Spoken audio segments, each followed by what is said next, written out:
anyone that's looked at a Bitcoin chart versus the average real estate price of each, housing market, let's say the average house price in Sydney or the average house price in Melbourne, anywhere in the world, Yeah. 5 years ago, it cost you a lot of Bitcoin. Now it costs you Yeah. like a handful of Bitcoin. Yeah. 10 years ago, it cost like, a lot of Bitcoin, and it's getting slowly smaller and Yeah. smaller. So as Bitcoin grows in purchasing power, if you understand the beauty of that, why would you own anything else? And so you have to be able to answer that very effectively. Now, shelter is key, right? It's a very, very important thing to be thinking about buying instead of owning Bitcoin. But real estate is getting absolutely mullered by Bitcoin as a store of value. Yep. So how do you play those two things off? Well, And this is something I struggle with every day. I mean, I could go and buy a family home tomorrow, but it's like bro, I that's a lot of Bitcoin in 5 years' time, which, that's that really might be life changing. And it's like, at what point are you being an ignorant pig and you just need to buy a house, or are you being greedy? I don't know. There's a middle yeah. ground somewhere, I'm sure. Well, look, I wrestle with that a fair bit myself. So we're in a unique situation where I get it. The owner of this property gets it. And then there's 8 investors in total on board at the moment. So we've got probably half of them get Bitcoin, the other half don't, but they know that Interesting. they know I'm a Bitcoiner, right? And they're That's kind of, cool. I think that's good because there's then an additional market of people that you can sell the product to. Like, you yeah, don't want to just be selling to Bitcoiners. Definitely yeah. not. But I think, like you said before, man, it's like if you just want the maximum return, then just hold the Bitcoin.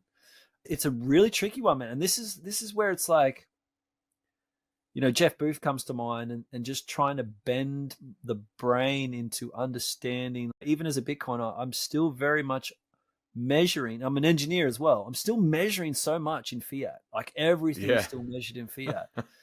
And so we don't actually know. This is the insight that I've got in the last, say, week or so. We don't actually know the true price of anything right now.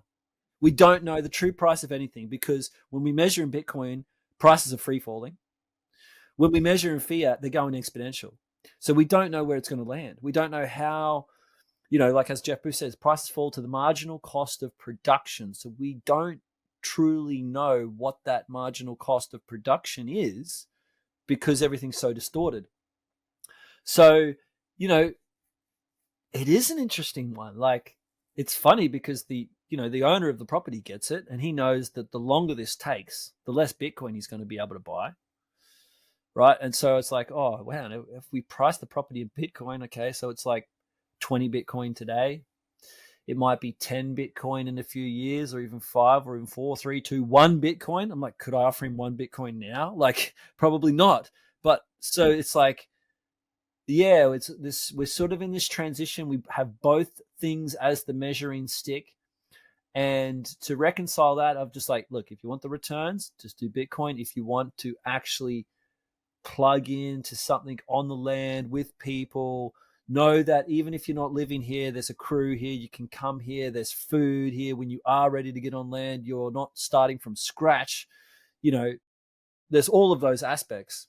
So that's kind of how I reconcile it. And then just also being a Bitcoiner, knowing how important it is to have it on the balance sheet, and then knowing all of these kind of little, being open, or knowing the options and the ways that it can be leveraged, like you said, of even some of that Bitcoin could be used as collateral to get a loan to help fund the next place. It doesn't have to just be the equity from the place that the physical land that we own. So yeah, there's just so many possibilities, but we're always going to need land, like you said, to live on and to produce food. And that's kind of where I just focus at, which is really the utility value. And I don't know if we will know the true price of that in the next few years. It'll probably take Oh, fall out of the fiat system to know the true price. we'll be a lot older when it has flipped. That's for sure. It's gonna be a slow burn. Like You reckon? it's like we touched on at the very start. In some ways it feels like it's happening incredibly fast, and in other ways it's Yeah. like this is a slow moving train wreck in real time. Yeah. One thing that's come to mind, Rupert, is this morning a friend of mine told me, he said, "Oh, my friend's Iranian, and they just had their mum here in Australia, and they've traveled back to Iran, and they are in a town in Iran where the communications have been knocked out and they don't know if their mum's still alive because it's being bombed. And of course, East Coast Australia, very, very different place to be. But like, you just don't know when shit is going to hit the fan. You have no idea. So my heart goes out to that woman and anyone who's involved in the shenanigans that's happening there. Some of these videos of missile strikes that I've seen, are they real? Like, you just don't know, right? So try and judge it with a pinch of salt in a sense. But the day you need this product, it's too late. Yeah. I think is what I'm sitting here thinking. It's like, you need to probably think about this now in case something did go wrong, to the extent that it could.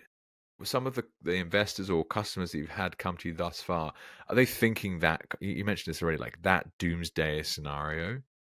What drives them to sign up with this? Yeah, most people recognize, even the ones that aren't Bitcoiners, that the system, mainstream system, is and they might not even use the word fiat, is fragile. It's on a house of cards. It can't keep going on the way it's going. They realize there's this importance of getting back to those base level needs and having a direct connection with that: food, water, shelter, and community, which, I see that as the actual base layer of reality, right? And we talk about Bitcoin being the base layer of civilization or society, which is true, because money is kind of essentially that base layer, but directing action and trade. But below that is actually the relational field. It's the tribal, ancestral field that we lived in for a very, very long time, and 99% of our ancestors have lived in before money came along. And that's actually the base layer of reality. It's personal relationships, and it's, the food, water, shelter, the physicality of life. Connection to nature, yeah. Yes.